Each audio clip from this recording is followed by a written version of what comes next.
একদা একটি বনে ৩টি ষাঁড় বাস করত। তারা ছিল ঘনিষ্ঠ বন্ধু।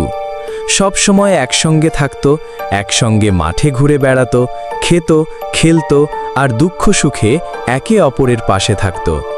ওই বনে একটি ধূর্ত সিংহ বাস করত।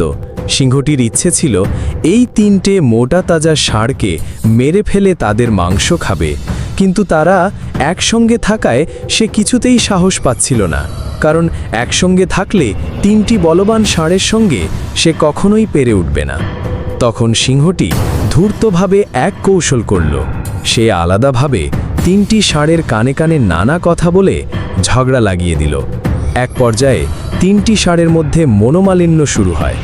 তারা আর একসঙ্গে চলাফেরা করত না, আলাদা আলাদা মাঠে চড়ে বেড়াত।